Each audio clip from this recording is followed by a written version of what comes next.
కూటమి ప్రభుత్వం వచ్చిన తర్వాత ప్రసిద్ధి కాశీనాయన క్షేత్రాన్ని కూల్చేసింది ఎవడు?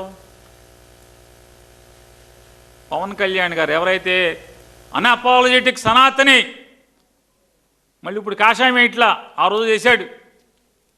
కాషాయం కొనసాగించాలి కదా పవన్ కళ్యాణ్ గారు. ఒకసారి వేసిన తర్వాత అంటే సాధువుగా మారుతావు, మళ్ళీ వెంటనే పరిత్యజిస్తావు. అంటే బ్రహ్మచర్యాన్ని లేదా సాధుతత్వాన్ని, సంకల్పాన్ని వెంటనే ఎత్తుకుంటావు, దైవ సంకల్పాన్ని ఎత్తుకుంటావు, మత ప్రచారాన్ని హైందవ తత్వాన్ని ప్రచారం చేయడానికి ఎత్తుకుంటావు, వేషం మారుస్తావు, గెటప్ మారుస్తావు, బట్టలు మారుస్తావు. మరి నీ శాఖ ఆధ్వర్యంలో కాశీనాయన క్షేత్రం, ప్రముఖ హైందవ క్షేత్రమైన కాశీనాయన క్షేత్రాన్ని మీ శాఖ అధికారులు నీ ఆదేశాలు లేకుండా కూలగొట్టారా? ముఖ్యమంత్రి గారి ఆదేశాలు లేకుండా కూలగొట్టారా? ఎవరిని నమ్మమంటారు?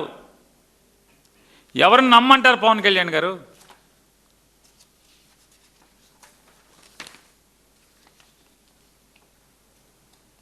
శ్రీకాకుళం ఆధ్యాత్మిక కూర్మ గ్రామంలో మందిరానికి నిప్పంటించింది ఏంటి పరిస్థితి? పోనీ దానికి ఏమైనా సాయం చేశారా? పోనీ పునర్నిర్మాణం ఏమైనా చేశారా?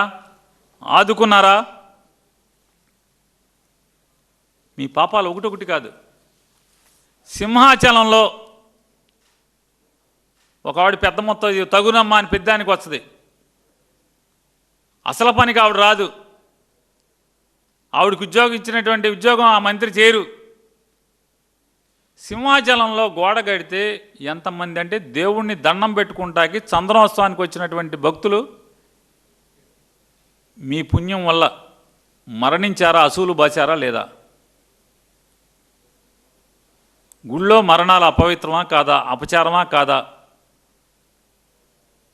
బాధ్యతారాహిత్యమా కాదా? మీ బాధ్యత లేని తనం కాదా?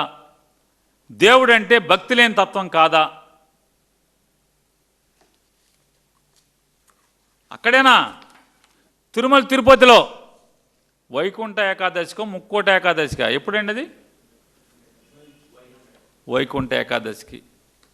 మీ యొక్క అసమర్థత వల్ల, మీ బాధ్యతారాహిత్యం వల్ల, తిరుపతి అంటే మీకు ఏమాత్రం విలువలేనితనం వల్ల ఎంతమంది? 9 మంది 6 చనిపోయారు. ఎంతమంది చనిపోయారండి?